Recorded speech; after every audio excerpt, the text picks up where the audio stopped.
Welcome to the second annual Woj and Lowe Free Agency Special. Woj's podcast is coming to ESPN starting July 1st, and we are, 5 days from the most anticipated NBA silly season in a long time. All the big names, or so many of the big names, are free agents. And right off the bat, Woj, we have some breaking news about what Houston Rockets' plans are right after Daryl Morey at the awards show, the much-anticipated awards show last night, said for sure Houston is going to be the second best team in the West next year. How is that going to be the case? Well, that's the great thing about how Daryl Morey approaches free agency. He doesn't have to have any cap space to be going after a max-level star. That's what he's trying to do with Jimmy Butler. When free agency starts on Sunday, Morey's plan is to convince Jimmy Butler to try to get Philadelphia to work a sign-and-trade with the Rockets. Essentially tell Philly, I will go sign somewhere that does have cap space. You'll lose me for nothing if you don't work a sign and trade with with Houston to get me there. And then he would partner up Jimmy Butler with Chris Paul, with James Harden. As we remember, he offered 4 first-round picks to Minnesota before he was traded there. He believes in star power. And to do that deal, hypothetically, it would have to be 2 of these 3 players would have to be included in it. Clint Capella, Eric Gordon, and P.J. Tucker. Good players. Very good players. And if Philly didn't want to take on salary, if they said, okay, if Jimmy's going to leave, we would let him leave, they could forward those players on to another team. They could create a trade exception, keep some cap flexibility. But we do know that this weekend, Philadelphia, listen, they're determined to re-sign Jimmy Butler. Now, is it at a 4-year max? Is it a 5-year max? Will it be something just south of that? They're not interested in just letting him walk. I would love to see Daryl Morey 48 hours before free agency. The whiteboard, the beard, unkempt beard, some food stains on his shirt. I mean, he's going all in on a very complex scenario. But also, people are going to laugh at him. But 2 years ago, he told me on the record in June, we have something up our sleeves. And everyone said, oh, Daryl Morey's got something up our sleeves. You know what he had? Chris Paul. And Daryl has always been about star talent. And you can question whether kind of gutting the roster to add a third ball-dominant star is the right move, and that's a fair question. One of the things it is, though, is a hedge against, if Chris Paul's decline gets more precipitous, that's like one star kind of goes into a different role. Jimmy would be kind of a substitute for that. One thing also to make clear is I've been told it's very unlikely that Jimmy does what Chris Paul did, which is opt in for his salary next year at a much lower number than he can get in free agency to facilitate a trade. Now, all of this is happening because there's suddenly a Western Conference arms race in the wake of one of the greatest teams ever assembled, suffering 2 incredibly traumatic injuries in back-to-back finals games, 2 outgoing free agents who maybe will come back, maybe won't, and even if they do, may not play all of next year, and that's opened up everything. And Kevin Durant's injury, an NBA tragedy, really, what happened to him, has thrown a cloud of mystery over his free agency, which in turn throws a cloud of mystery over the NBA's free agency because he is maybe domino number 1. What have you heard about the injury possibly giving Golden State maybe an in that they didn't have before? Well, it's changed the narrative for Kevin Durant in Golden State. It goes from the player who didn't get credit for jumping on board of a 72-win team, the narrative that he wasn't crucial to winning there. Well, you saw that he was. And now this becomes something that's never been there, an underdog story, a comeback story. Because by the time Kevin Durant would play again in the NBA, 2 teams would have won championships that aren't the Warriors. And so in 2 years, when he's coming back from an injury, when Klay Thompson, let's say Klay stays, and perhaps he's back at full strength with the ACL injury, maybe Klay comes back some point next year, now they're a team people are rooting for. And now Kevin Durant is the builder in Golden State. He's not the guy who just jumped on. And the adulation that I think maybe wasn't there for him in Golden State, it's going to be there. He is a beloved figure there for what he came back and did, the injury that he sustained when he took great risk to play for that team. He's not going on the road anywhere in the NBA again like he did in Oklahoma City, where they're holding up cupcake signs and cupcake T-shirts. Even in Oklahoma City. No one's ever calling Kevin Durant a cupcake again. That does change the narrative and the story for KD in Golden State. Now, is that enough to get him to stay there? We don't know that yet.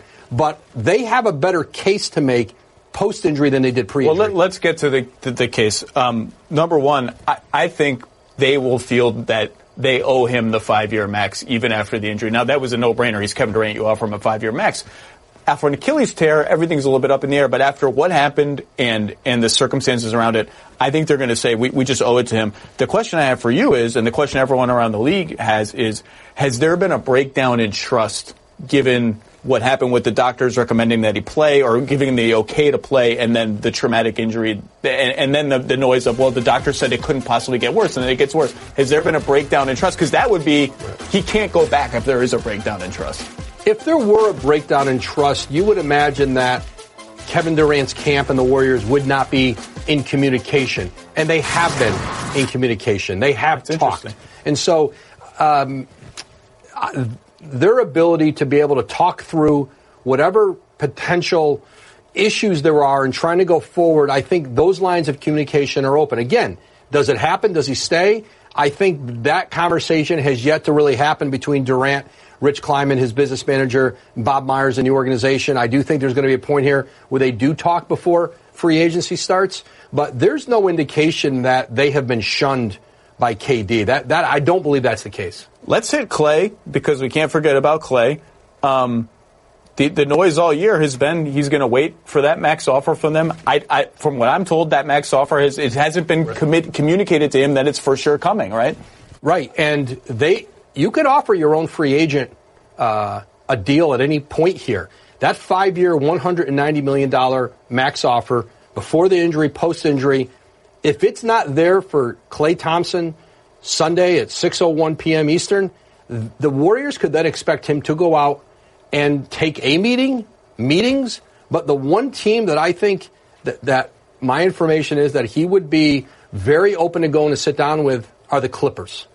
And if Kawhi Leonard, if they have a chance to be able to sell Kawhi Leonard on a partnership with Klay Thompson, certainly that's an appealing sell for any free agent and vice versa. Now, to be clear, just because they haven't communicated that the 5/190 max is coming doesn't mean it's not coming. In fact, I would be shocked, given what he has meant to their organization, if it didn't come. How do you recruit players in the future if you don't make those offers to KD and Klay Thompson when they played hurt for you? I think it makes, as an organization, it makes it tough to go forward and recruit players in the future. I think they're coming, and there's a name we haven't brought up that's been connected with Kevin Durant for a long time, and that's Kyrie Irving, and that's what we will talk to when we will come back and talk Eastern Conference basketball, maybe. All right. All right. Welcome back to the silly season special. The NBA silly season is here. We talked a lot about Kevin Durant. We did not talk at all in the first segment about the much-rumored superstar to be going with him, and that's Kyrie Irving. And in kind of an unexpected twist over the last month, all the noise has been about Brooklyn. The Brooklyn Nets, fresh off a sort of a fun playoff appearance, a spirited season and all that, maybe getting one, maybe getting both. Again, KD's injury kind of clouds that. Woj, what do we actually know is going on with Brooklyn and KD and Kyrie? Well, with Kyrie, the reason he has gravitated over time toward Brooklyn is the infrastructure that's in place there. You look at the role players they have. If Kyrie Irving misses 10 games in a season or 12 or 15, Spencer Dinwiddie comes in and starts, and they're not going to lose all those games. And you look at the roster in New York, listen, they would try to bring in some veterans if they signed him and KD, but there's an infrastructure there. Karis LeVert and Jared Allen and Joe Harris, players who have shown they could get a team into the playoffs, management, coach there. Those things have made it more attractive, and it's to the point now where I think the Knicks have had to start looking at other contingencies to try to sell Kevin Durant and coming to them. Does that mean a Kemba Walker, another free agent to partner with, or just salary cap space this year? He's going to be rehabbing. This is a $38 million redshirt year for Kevin Durant wherever he signs. But there's no question that New York has felt that thing push away from them and toward Brooklyn. And Brooklyn's in great position here to get a commitment from Kyrie Irving and then use that to pursue KD or perhaps another free agent. Well, and the point that's been made over and over is this has always been a two-star play by Brooklyn. As soon as they traded Alan Crabb and his contract and 2 first-round picks, by the way, it took to get rid of him, it was very clear that they wanted a second star. The question to me is, if it's not Durant, what are they going to do? What is their backup plan? If it's Kyrie, yeah, I'm in the door, I'm ready to go, and Durant says, hey, maybe I don't want to buddy up with you, maybe I want to do my own thing, whatever it is. Where does Brooklyn go from there? Because or do they even want to go that route with Kyrie? Because they have a very good incumbent point guard, D'Angelo Russell, that they helped grow into an all-star, and they have to ask themselves, if not Durant, if he's not coming, okay, do we really want to turn our franchise over to a guy who just detonated Boston's chemistry for an entire year, right? No, you're right. And the idea of Kyrie as a solo act is not what this plan has been. It has been about getting that second star. It is about KD. And listen, just like everybody else, Brooklyn would give KD that full 4-year max deal. No question. And you have to even be in this conversation right now with them. And then you hope you get 3 really good years with him to start off the top. But that will be the question about not just will they still take Kyrie Irving without a second star, but whether it's Tobias Harris, Jimmy Butler. Let's go down the list of free agents. I don't think they want to max any of those players out. Now, Tobias Harris, perhaps, but could they get those guys at a lower number, keep some salary cap flexibility? But there's going to be a moment of truth. If KD doesn't come and Kyrie says, I'm ready to go, where as an organization, it may not be what you intended, but you say, you know what, we've got a chance here to improve this team even dramatically, and we'll take on that second star who may not be of all NBA caliber. So 2 things. The one thing I think the Nets will not do, having dug themselves out of the grave, the NBA grave, is to then overpay D'Angelo Russell and splurge on someone like Tobias Harris, who's a very nice player, a very good player. But then I think they risk trapping themselves in, we're a nice team. We may win 50 games one year, we may win 52 one year, but we're just a nice team. Shooting for Kyrie and KD at least gives them a chance to be great. And to me, if KD doesn't come but Kyrie does, and they still, and I do believe if Kyrie's coming alone, I think the Nets will swallow hard and take that risk. I don't know how strongly I believe that. I think they're divided internally on it, but I think ultimately they'll do it. Jimmy Butler becomes the most interesting other guy to get, because I think he's a tier above some of the guys you mentioned. He's a really, really good player. And that brings us to Philly. Philly, to me, is the single most interesting team in the offseason. They have Butler. They have Tobias Harris, who they traded a lot to get. And there's a certain sunk cost element to that. Like, well, we got to keep him. We traded all this stuff. And everyone forgets about J.J. Redick. And the noise about Philly is absolutely all over the place about what they're going to do, what they might do. It changes every day. There are different players become attached to them. Well, I have my own opinion, but what are you hearing? What is on Butler Harris? Take your pick. What is, if you had to pick your most likely Philly scenario, what do you think it is? Well, there's 2 things here. First of all, they've got to want them all back. They have to want to pay all of them, and then those players have to want to all play with each other. Does Tobias Harris want to be the 4th option? Now, he could get paid like a first or second option. He's going to, I'm sure, look at that. Jimmy Butler, same thing. He's going to have other options. Daryl Morey trying to partner him up in Houston. And J.J. Redick, we don't talk about J.J. He has played tremendous basketball for them last year. There are times where when he's not on the floor, where his shooting feels like this is literally the most important thing going on in their offense, is that they have this guy running around. Yeah, and I think, listen, there are a lot of voices in Philadelphia. Elton Brand is a general manager, and he is in charge. But you've got multiple owners. You have other strong voices in the front office and on the business side. And sometimes this conversation goes round and round there because there isn't an easy answer. Because financially, this will strap this organization to bring back everybody, all of that money. And then Ben Simmons. We saw in the playoffs, Jimmy Butler was the playmaker in the playoffs, and they weren't playing Ben Simmons down the stretch. And Ben Simmons is up for his max extension, and he's not taking $1 less than the max. And so those things are all playing into what's the cost of this thing moving forward. And that, to me, is the most interesting part, is how dependent they were on Jimmy to run the offense in the playoffs. And the timing of this is interesting, too, because if Jimmy doesn't take a deal from them right away, do they start to panic and worry? And that brings us to the guy we haven't talked about, Kawhi Leonard. It seems like it's a 2-team race. Is that fair at this point? Yeah. Toronto, the Clippers, and listen, I think they've kept their eye on the Lakers and what that's going to look like. The Lakers, financially, can they get to what number are they going to get to in free agency in terms of cap space? Is Anthony Davis going to give up that $4 million trade bonus? He still has time to do that before July 6th, and that deal goes through. But this has been a Raptors-Clippers race, and you give the Raptors, Masai Ujiri, that organization, all the credit in the world, because when they traded for him, he had no intention of ever staying in Toronto, and now it is a serious consideration. I think he has really given them every opportunity to sell him. And two things that have worked in Toronto, they sold him on health. They proved they could keep him healthy, and they sold him on winning. And those are priorities for Kawhi Leonard. He has shown he is all about winning. And they couldn't have made a better case. Winning the title helps, it turns out. The interesting thing to me is if he's going to meet with the Clippers, and all indications are that he is, and he wants to bring another guy with him there, well, who is that other guy? Is that guy going to wait for Kawhi to commit to the Clippers? And is that guy's team going to wait for all those things to happen, or do they move on? Like all these dominoes are timed correctly. We will talk about some of the other free agents that we haven't hit yet. There are so many. 40% of the league is in free agency. So next, rapid fire through a bunch of free agents when we come back. All right. Welcome back to the silly season Woj Lowe special. Let's go rapid fire through some free agents we haven't hit yet, starting with the Milwaukee Bucks, who had the best record in the league in the regular season. Let's take them all as one super player. Chris Middleton, Brook Lopez, Malcolm Brogdon, 1 for 3, 2 for 3, 3 for 3. What are we going with the Bucks? Well, maybe 2 for 3. I don't know if there's a player in the league with more leverage than Chris Middleton. They can't replace him. He is an all-star level player who, if you were to let him walk, now you've got Giannis Antetokounmpo coming up a year later going, wait a minute, what happened to my championship roster here?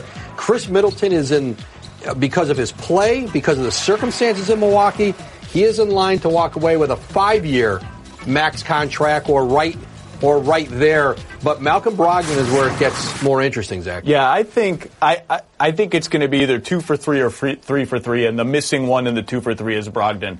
And it's just going to depend on his market. The Bucks are going to have a walk-away number where it's just too high for them. The tax payments gets too high. Now, what I will say to that is, this is when you pay the tax. Right. When you're a championship-level team, you just opened a new arena, everything's going great. This is when you pay the tax. I know it hurts because the Supermax is coming, but that's part of owning an NBA team. If you think Brogdon, and if you think the difference between Brogdon and what you replace him with at the minimum, it hurts your championship odds, you pay. He's a restricted free agent.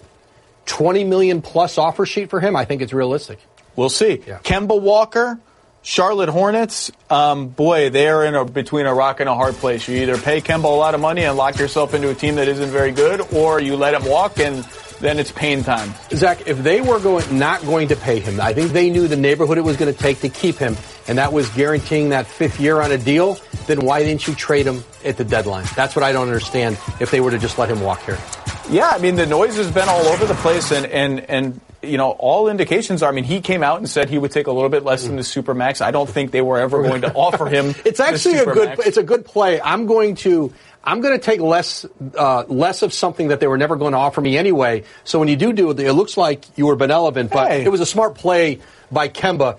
He's still going to be a player who potentially is going to get nearly a $200 million deal in Charlotte. 170, 190. What's the number that Michael Jordan comes to? We'll see, and I'm fascinated if that deal does come to pass. How are they getting under the tax? How many picks or assets or stretch provision waivers? What are they doing to get under the tax? Let's move on. Al Horford opting out of his deal with Boston, telegraphing to the Celtics he has a place or places he would rather play. What is the latest on Mr. Al? Well, it is a source of great intrigue among front offices all over the league. You're not kidding. Agents who are trying to figure out who really has cap space and whose cap space is phantom, because they have Al Horford slotted in there.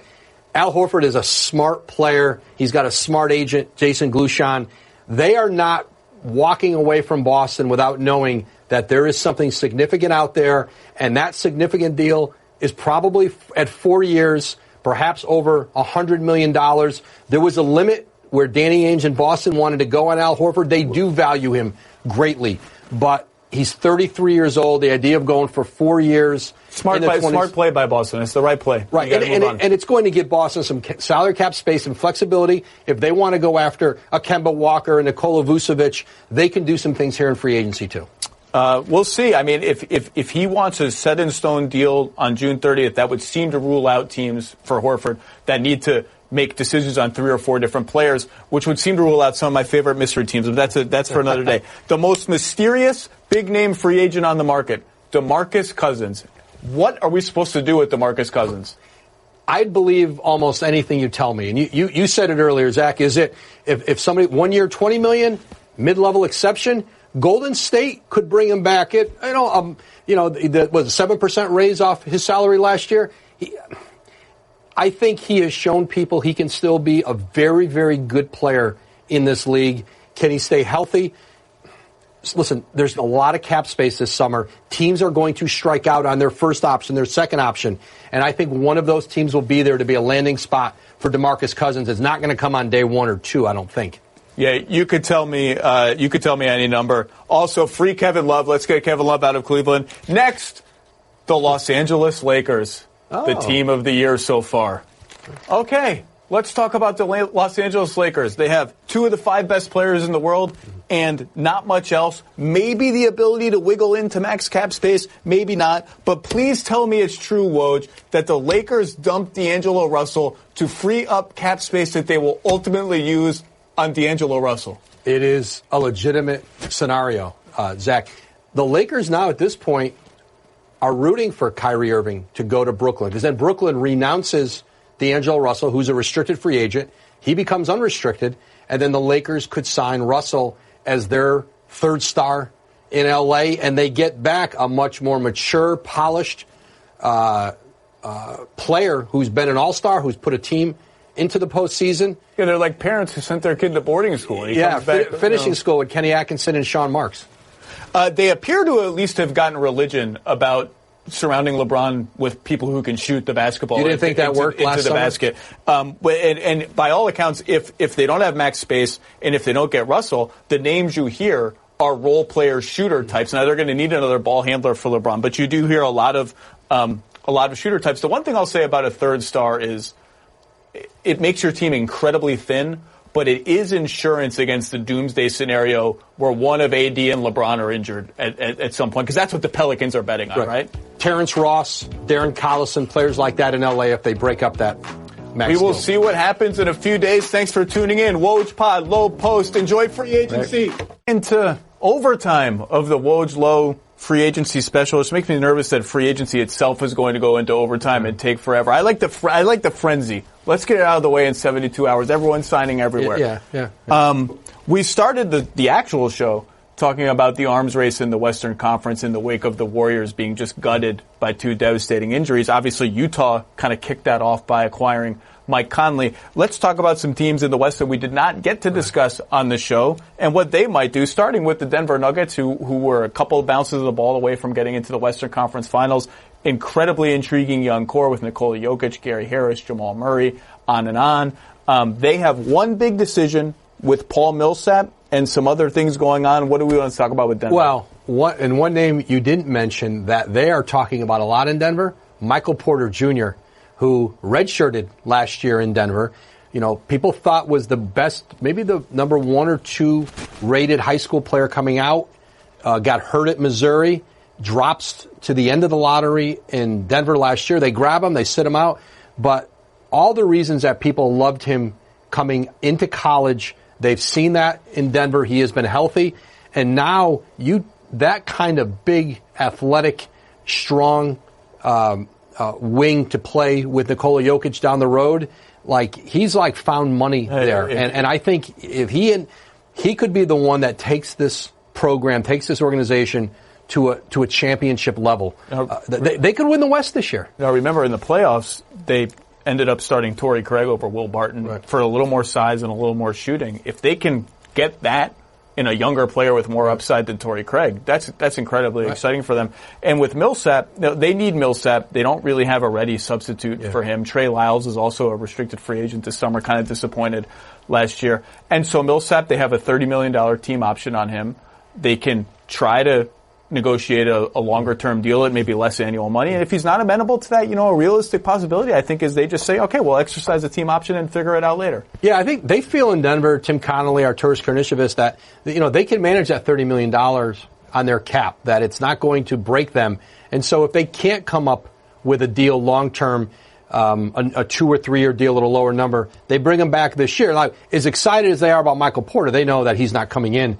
Essentially, he's a rookie and helping that team win the postseason. Long-term, he's a play for them. But Millsap, listen, he's a player with a lot of value. I know Greg Popovich has been excited about maybe having him around the Olympic team because he's a player who comes in, who will play a role, who doesn't care about having the ball in his hands, who doesn't need to score, can do a lot of things for you, brings a toughness to him.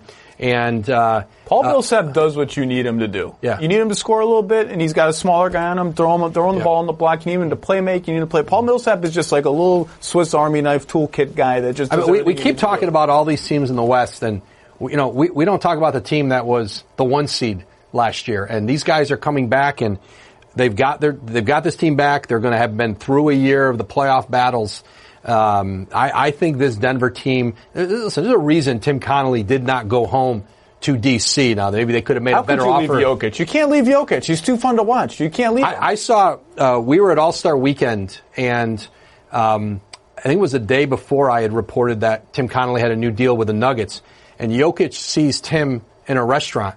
There's a big table of people, and I happen to be in there, and Jokic comes up to Tim Connolly, gives him a big hug, congratulates him on his extension, thanks him again for bringing him to Denver. They've got a pretty good thing going. You can't leave Jokic. Yeah. Let's talk about the team that beat Denver in the second round of the playoffs and actually led the Golden State Warriors for more minutes than they trailed and somehow got swept in the Western Conference Finals. The Portland Trailblazers. If there is another team that should make a Utah-like, let's go for it move, it's Portland, because they have Lillard and McCollum square in their primes. Now, Nurkic, they have to figure out when exactly is he going to come back, what condition is he going to be in, will he be ready for the playoffs. But this is a team, after acquiring Kent Bazemore yesterday, that I think is primed to, they cannot just look at their team and say, we made the Western Conference Finals, we're fine, let's sit on our laurels, and indicators are not going to do that. They are one move away from being really, really good. Yeah, and you know what I think helped them? And, the Bazemore deal was kind of a play to protect them if they lose Rodney Hood in free agency. They can give him, he can get the mid-level there. His market value could be more than that. He played really well and increased his value in Portland, like a lot of players have done coming through Portland. Won in that 4 overtime game. Yeah. And, is there a center out there somewhere that they can pick off here, maybe in the last year of his deal? Is there a center that can kind of hedge against when Nurkic is going to come back? How is he physically going to be when he does play again? That's part of it. And what I think is interesting, too, is you look at them gathering up assets, getting the Sear Little in the back end of the first round. This is a real talent. This is a guy everybody thought was going to go in the top 10. You talk to people around the league, it's almost like Portland had a lottery pick. Yeah. And to have him and Anthony Simons, they're very high on. Yes. Who they picked last year. Now, you mentioned, can they get a center? And to me, one of the interesting questions about them is they are going to be a team that is talked about with Kevin Love. When Cleveland inevitably crosses the Rubicon and realizes there's just no reason we need to have Kevin Love on the team, he deserves to be on a winner, let's try and make this happen, Portland's name is going to come up. Because if you put a playmaking screen setter who can shoot next to Dame and CJ, that's a problem. Now, the question that a lot of people around the league is Kevin Love now more of a center than a power forward? And if so, does he fit with Nurkic, or does he not fit with Nurkic, and do we need to find more of a 4-4 than Kevin Love? I don't know the answer to that, but I would like to see that a lot. Yeah, Portland's been on that search for that third star, that third impact player. Zach Collins, another player who's going to be good, who they loved when they drafted him and thought that he was going to be an impact player. They have pieces here now. If you're a team that's looking to move an all-star level player, a veteran player somewhere, we just said it's Simons, Little, Collins. Those aren't players you will easily want to part with in Portland. But now they're starting to have the pieces, and they've developed the pieces to be able to go out and get that third player. And that may not be something they do until maybe December, January. Got time. Next year. No rush. Yeah. No rush. Let's talk about one more team in a context that we haven't talked about them, and that's the Clippers, another Western Conference arms race team. It's all been Kawhi. The follow-up question that has not been asked a lot is, what are they doing if they don't get Kawhi? And I truly don't really have a feel for that, except I don't think they'll tank. but I don't know what the middle ground there, the kind of treading water so that when the next Kawhis come up, we're still a prime destination. I don't quite know what that looks like. Do you have a feel for that? Yeah, and I think they don't have to take on a player to march into a press conference to say, hey, we've salvaged this summer. They're not going to do it that way. That deal with Philadelphia, giving them the first-round picks going forward, that 2021 Miami pick that's gone Miami, Phoenix, Philly. I can't even keep track of to where the that Clippers. Thing. And Landry Shamet. Which is like having like a real first-round pick, because this is one that you know is good. You may not pick a good first-round pick. He was a player who probably was undervalued in the 24 he went within Philly.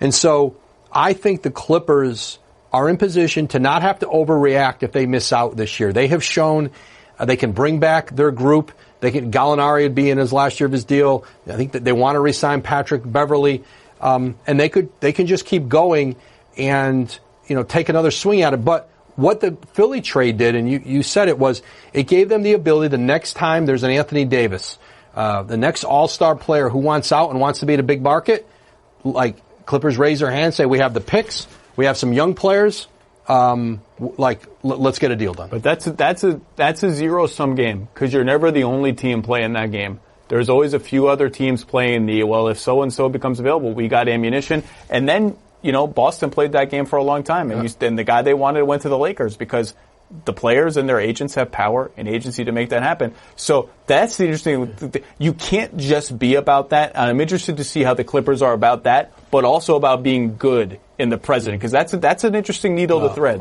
There's a solution to it. Get Kawhi. Well, that would be that. If you get Kawhi, look, I don't think people have realized.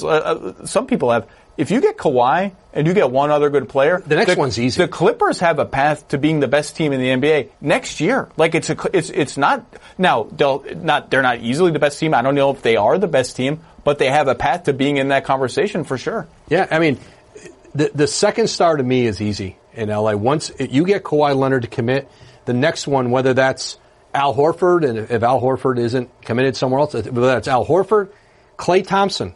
I mean, if the Warriors don't have that 5-year, $190 million deal on the table, there's an excellent chance that his agent, Greg Lawrence, and Klay Thompson will be sitting in a meeting with Steve Ballmer, Lawrence Frank, Doc Rivers, Mike Winger, and talking about a return to L.A. Now, people always thought with Klay Thompson, if he goes back to L.A., it's the Lakers. His dad works on the TV network. He's in position to, kind of play for his childhood team, but it would be the Clippers. I just find it hard to believe the Warriors are going to let that happen.